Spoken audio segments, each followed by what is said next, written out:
আর সালাত যখন শেষ হয় তখন মসজিদের বাইরে আমরা কাজে নেমে পড়বো। রাজি আছি তো? ফাইদা কুদিয়াতিস সালাতু ফান্তাশিরু ফিল আরদি ওয়াবতাগু মিন ফাদলিল্লাহ ওয়া যিকুরুল্লাহা কাসীরান লাআল্লাকুম তুফলিহুন। যখন তোমাদের সালাত শেষ হয়ে যায় তখন তোমরা কর্মস্থলে ছড়িয়ে পড়ো। আল্লাহ শিক্ষা দিয়েছে যেই পরিস্থিতিতে থাকো না কেন তোমাকে শ্রম ব্যয় করে কষ্ট করে তোমার উপার্জন করতে হবে, রিজিকের বন্দোবস্ত করতে হবে। চিল্লায় বলেন ঠিক কিনা? ইসলাম আমাদেরকে এটাই শিখিয়েছে, কাজে লজ্জা নাই। আবার বিশ্বনবী বললেন ইন খামাতিস সাআ ওয়া ফি ইয়াদি আহাদিকুম ফাসিলাতুন, তোমাদের কারো হাতে যদি একটা চারা বীজ থাকে, সে যদি দেখে কিয়ামত হতে শুরু করেছে, ফা ইন ইসতাতাআ আন ইয়াগরিসাহা ক্বাবলা আন তাকুমাস সাআ ফালইয়াগরিসহা, কারো হাতে একটা চারা বীজ নিয়ত করেছে চারা বীজটা রোপণ করবে, ইন দ্য মিন টাইম দেখলো কিয়ামত হতে শুরু করেছে, বিশ্বনবী বললেন যদি তোমার সুযোগ থাকে কিয়ামত হওয়ার আগে চারা বীজটা রোপণ করে দাও। কথা বুঝতে পেরেছেন? আপনার হাতে একটা চারা বীজ, আপনি প্ল্যান করেছেন এই চারা বীজটা রোপণ করবেন, ইন দ্য মিন টাইম দেখলেন কি হওয়া শুরু হয়েছে, ইদা জুলজিলাতিল আরদু জিলজালাহা, দ্য বিগেস্ট আর্থকোয়েক, ভূমিকম্প শুরু হয়েছে, কিয়ামত হয়ে যাবে। বিশ্বনবী বললেন কিয়ামত হইতেছে ওদিকে, আর তোমার হাতে যদি চারা বীজ থাকে দেরি করো না, কিয়ামত তোমার কাছ পর্যন্ত আসার আগে সুযোগ পেলে চারা বীজটা রোপণ করে দাও। সালাত শেষ, কাজে ঝাঁপিয়ে পড়ো, আদেশটা কার? তাহলে ইসলামে ইবাদতের অ্যাটিটিউডটা বুঝতে পারছেন? কাজের সময় কাজ, নামাজের সময় আওয়াজ করে বলেন কাজের সময় নামাজের সময়। সুন্দর হয়েছে না বিষয়টা? ফাইদা কুদিয়াতিস সালাতু ফান্তাশিরু ফিল আরদ, যখন তোমাদের সালাত শেষ তখন জমিনে ছড়িয়ে পড়ো। জমিনটাকে আল্লাহ আমাদের জন্য উর্বর বানিয়েছেন। জমিনে বীজ রোপণ করে দিলেই এখানে ফসলের ব্যবস্থা করে দেয় কে?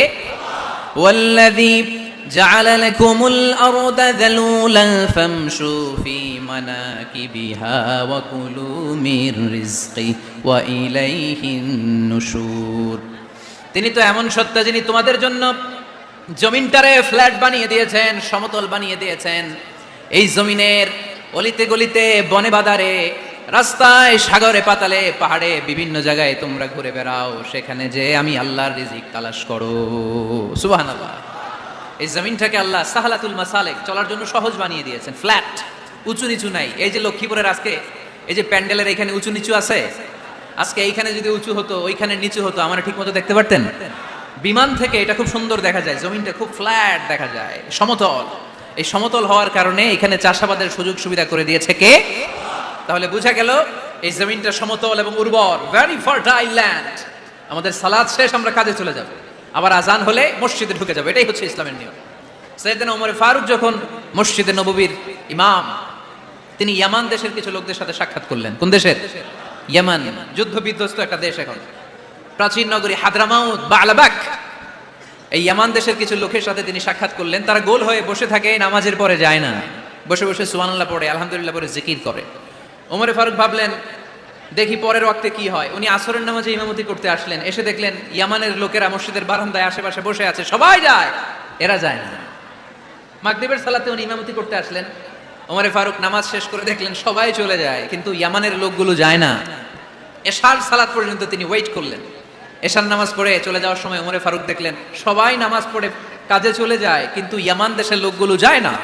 ওমর ফারুক বললেন মা বালুকুম মা খাতবুকুম, ঘটনা কি? কি হয়েছে তোমাদের? সবাই নামাজ পড়ে চলে যায়, কাজে যায়, তোমরা যাও না কেন? এখানে কি করো? ইয়ামানিরা বলতে শুরু করলো নাহনু আল মুতাওয়াক্কিলুনা আলাল্লাহ, আমরা এখানে আল্লাহর উপর তাওয়াক্কুল করে বসে আছি। ওমর ফারুক অবাক হলেন, আনতুম আল মুতাওয়াক্কিলুনা ফিল্লাহ, তোমরা আল্লাহর উপর তাওয়াক্কুল করে বসে আছো? তো এই যে সারাটা দিন ঘাপটি মেরে এখানে বসে থাকলে তোমাদের খাবার আসে কোত্থেকে? উপার্জন হয় কি করে? ইনকাম আসে কোত্থেকে? রুজি রুটি হয় কোত্থেকে? ইয়ামানি লোকগুলো বললো আমরা এখানে বসে বসে জিকির করি, তেলাওয়াত করি, বুজুর্গের মতো বসে থাকি, আমাদের বুজুর্গিয়া জিকির দেখে আশেপাশের লোকেরা এসে আমাদেরকে খাবার দিয়ে যায়। ওমর ফারুক বললেন সর্বনাশ, তাইলে তো তোমরা আল মুতাওয়াক্কিলুনা ফিল্লাহ নও, তোমরা হচ্ছে আল মুতাওয়াক্কিলুনা আলা বা'দিকুম বা'দা, একে অপরের উপর নির্ভরশীল। যারা প্লেটে করে খাবার নিয়ে আসে তোমরা তাদের উপর তাওয়াক্কুল করছো, কারণ তারা যদি প্লেট ভরে খাবার নিয়ে আসে তোমাদের পেটে কোনো দানা পানি পড়বে না। তোমরা আল্লাহর উল্লাহ নও, তোমাদের সাধ্যের সবটুকু করার পরে তারপরে তোমরা তাওয়াক্কুল করবে। কি সুন্দর ইসলাম! এক সাহাবী বললেন ইয়া রাসূলুল্লাহ, আমি ওটে চড়ে এসেছি, তো আপনি তো আমাদেরকে তাওয়াক্কুলের ওয়াজ করেছেন, আমি ওটের রশিটা গাছের মধ্যে না বেঁধে যদি শুয়ে থাকে আল্লাহর উপর তাওয়াক্কুল করি, ওটটা থাকবে না? বিশ্বনবী বললেন না, তোমার ওট থাকবে না, আগে রশি দিয়ে ওটটা বাঁধো, ইআকিলহা সুম্মা তাওয়াক্কাল আলাল্লাহ, আগে টাইট করে রশি দিয়ে গাছের সাথে উঠে রশিটা বাঁধো, এরপর আল্লাহর উপর তাওয়াক্কুল করো। এটার নাম তাওয়াক্কুল। চিল্লায় বলেন ঠিক কিনা? আপনার পার্টটা আপনার করতে হবে, আপনার যে রোল এই রোলটা প্লে করতে হবে। আপনার সর্বোচ্চটুকু করার পরে আমরা তাওয়াক্কুল করি একজনের উপর। চিল্লায় বলেন তিনি কে?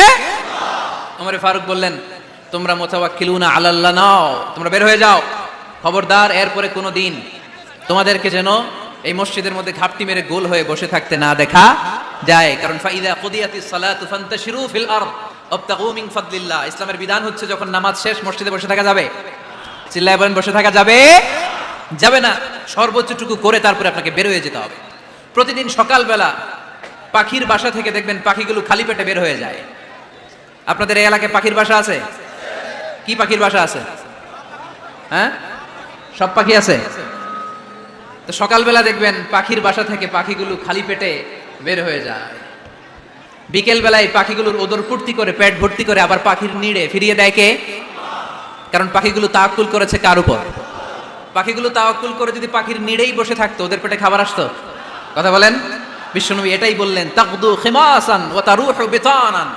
তোমরা যদি পাখির মতো তাওয়াক্কুল করো, মানে আল্লাহর উপর তাওয়াক্কুল করে জমিনে বের হয়ে যাও, তোমাদেরও রিজিকের দায়িত্ব নিয়ে নিবে কে?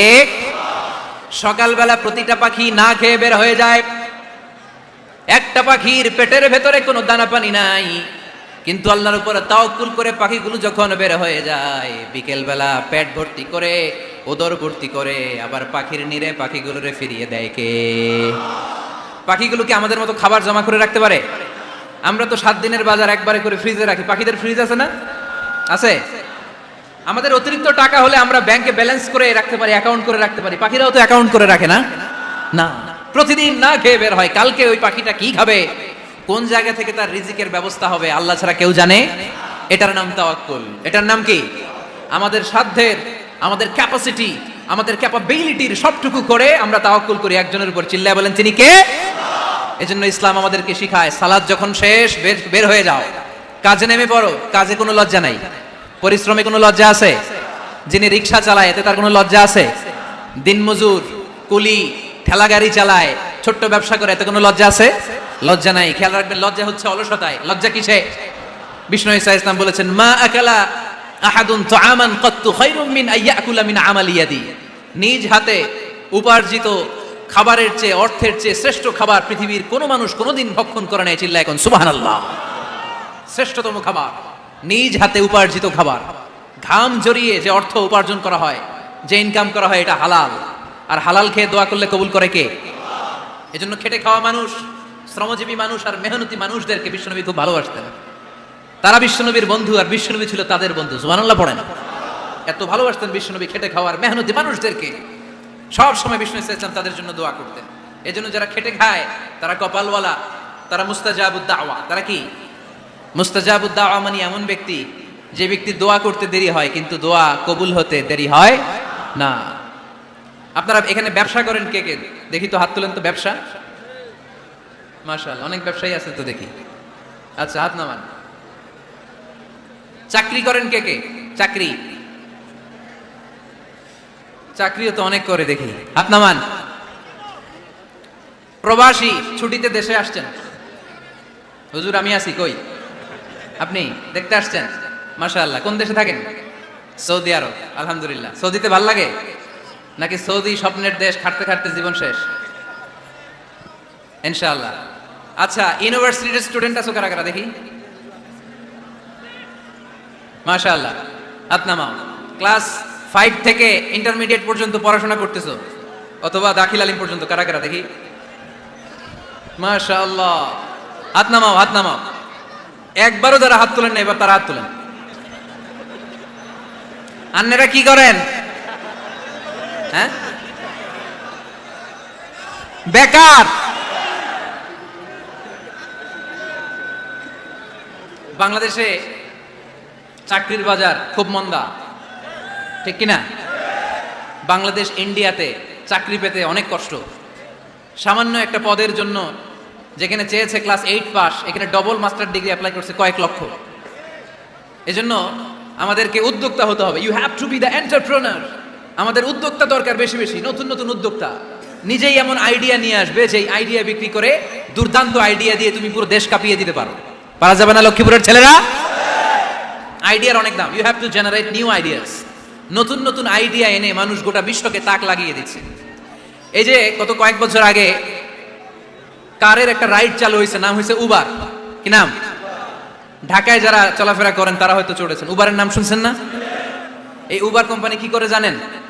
নিজেদের ব্যবসা নাই, পুঁজি নাই, পাত্তি নাই, অফিস নাই, কিচ্ছু নাই, কোটি কোটি টাকা হাতায় নিচ্ছে। Just idea, just they are generating new ideas. নতুন নতুন আইডিয়া দিয়ে গোটা বিশ্ব কাঁপিয়ে নিয়েছে একটা মোবাইল অ্যাপসের মাধ্যমে। কিসের মাধ্যমে? Mobile apps. একটা কোম্পানি খুলেছে, গোটা বিশ্বের সব প্রাইভেট কারওয়ালারা ওইখানে রেজিস্ট্রেশন করে আপনি মোবাইলে কোথায় যাবেন, কোত্থেকে যাবেন লিখবেন, গাড়ি আপনার বাড়ির সামনে এসে হাজির। তার একটা পার্সেন্টেজ ওই উবার কোম্পানি পায়।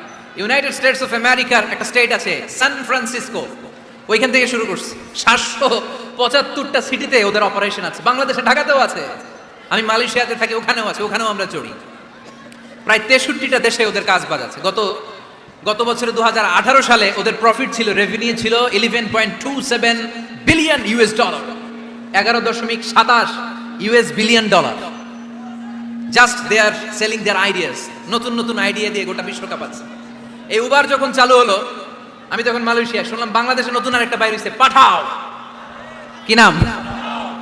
এটা বোধহয় সারা বাংলাদেশ ব্যাপী হয় নাই, 3টা জায়গায়, সিলেটে, চট্টগ্রামে আর ঢাকায়। এরা আরো চালাক। বাংলাদেশের ছেলেপেলেদের মাথায় চিকন চিকন অনেক বুদ্ধি। এরা ভাবলো এই উবার দিয়ে আর আমরা কত আগাবো, আমাদের গাড়ি আরো ছোট করতে হবে। এরা মোটরসাইকেল রাইড দেওয়া শুরু করছে। জ্যামের শহর ঢাকা, চিপা চাপা দিয়া এরা আপনারা নিয়ে জায়গা মতো পৌঁছাই দেবে। তো এই যে উবারের পরে আমাদের ছেলেরা বানাইলো পাঠাও। এরপরে কত কিছু বানাচ্ছে ছেলেপেলেরা, আমি তো এগুলো দেখে অবাক। রকমারি.com নাম শুনছো? বিক্রয়.com নাম শুনছো? ঘরে বসে বসে কোটি কোটি টাকা হাতিয়ে নিচ্ছে তারা। Just they are selling their ideas. যেহেতু আমাদের চাকরি কম, ওই চাকরির বাজারে আমরা লাইন দিতে চাই না। আমাদের মেধাকে খাটিয়ে খাটিয়ে আমরা নতুন তরুণ উদ্যোক্তা বানাতে চাই। চিল্লায় বলো ঠিক কিনা? উদ্যোক্তা যত বাড়বে ততই দেশের কল্যাণ হবে। মানুষ তাদের আইডিয়াকে কাজে লাগিয়ে গোটা বিশ্বকে তাক লাগিয়ে দিচ্ছে। আমরা আমাদের সমতল ভূমিতে চাষ করতে চাই না। মালয়েশিয়াতে একটা এলাকা আছে ক্যামেরুন হাইল্যান্ড, ওরা পাহাড়ের মধ্যে চাষাবাদ করে গোটা মালয়েশিয়ার খাদ্যদ্রব্যের অভাবকে মুক্ত করে দিয়েছে। পাহাড়ের মধ্যে ওখানে ফুলের বাগান, ক্যামেরুন হাইল্যান্ড প্রায় 6000 ফিট উঁচু, প্রচন্ড ঠান্ডা। এই ঠান্ডা পাহাড়ি হিল ট্রাক্স এরিয়াতে মালয়েশিয়ার এই ক্যামেরুন হাইল্যান্ডে ওখানে আছে ফুলের বাগান, আছে ফলের বাগান, আছে চায়ের বাগান, ওখানে মধুর চাষ হয়, ওখানে শাকসবজি চাষ হয়, ওখানে অনেক কিছু চাষাবাদ হয়। ওই ফলমূল শাকসবজি দিয়ে গোটা মালয়েশিয়ার 14টা স্টেটে যত শাক সবজি ফলমূল লাগবে ওরা আঞ্জাম দেয়। আর আমরা আমাদের সমতল ভূমিতে চাষ করতে চাই না। আমরা চাষাবাদকে খুব লজ্জা মনে করি। এটা ভুল আইডিয়া। আমাদের যে এলাকা যেই জিনিসের জন্য বিখ্যাত ওইটাকে আমাদের ব্র্যান্ডিং করতে হবে। লক্ষ্মীপুর কিসের জন্য বিখ্যাত? নারিকেল সুপারি। নারিকেল সুপারি যে পৃথিবীর কত মানুষ, ইন্দোনেশিয়ান লোকেরা মুড়ির মতো খায় নারিকেল আর সুপারি। তো এইটারে আমাদের ব্র্যান্ডিং করতে হবে। যেই দেশে যেটা আছে, যে এলাকা যেই পণ্যের জন্য বিখ্যাত ওইটা আমাদের ব্র্যান্ডিং করতে হবে। আমাদের আদমজির জুট মিল বন্ধ না, ভাওয়ানি জুট মিল বন্ধ। আমাদের পাট শিল্পকে ধ্বংস করে দিয়ে ইন্ডিয়া এখন ওই কটনের পাঞ্জাবি বানায়, জুট কটনের পাঞ্জাবি আছে না নাই? পুরো বাংলাদেশের মার্কেট এই জুট কটনের পাঞ্জাবি দিয়ে সয়লাভ। আমাদের বাংলাদেশের পাট দিয়ে যদি আমরা মিহি পাঞ্জাবি বানাতে পারতাম, গোটা বিশ্ববাজারকে আমরা দখল করে নিতে পারতাম। ঠিক কিনা? এজন্য আমাদেরকে নতুন নতুন আইডিয়া জেনারেট করতে হবে। চাকরির পিছনে বসে থাকলে চলবে না। আর আজান যদি হয়ে যায় ছুটে যাব মসজিদে, আর নামাজ শেষ হলে আমরা আমাদের কাজের দিকে চলে যাব। চিল্লায় বলেন ঠিক কিনা? যেটাই করবো আমরা ভালোভাবে করবো। আল্লাহ বলেছেন লিয়াবলুয়াকুম আইয়ুকুম আহসানু আমালা। লক্ষ্মীপুরের ভাইয়েরা আওয়াজ করে উত্তর দেন, আওয়াজ করে উত্তর দিতে হবে। জান্নাতে যেতে হলে 100তে কত নাম্বার পেতে হবে? হ্যাঁ, হয় নাই 51। কি নাম তোমার? হ্যাঁ,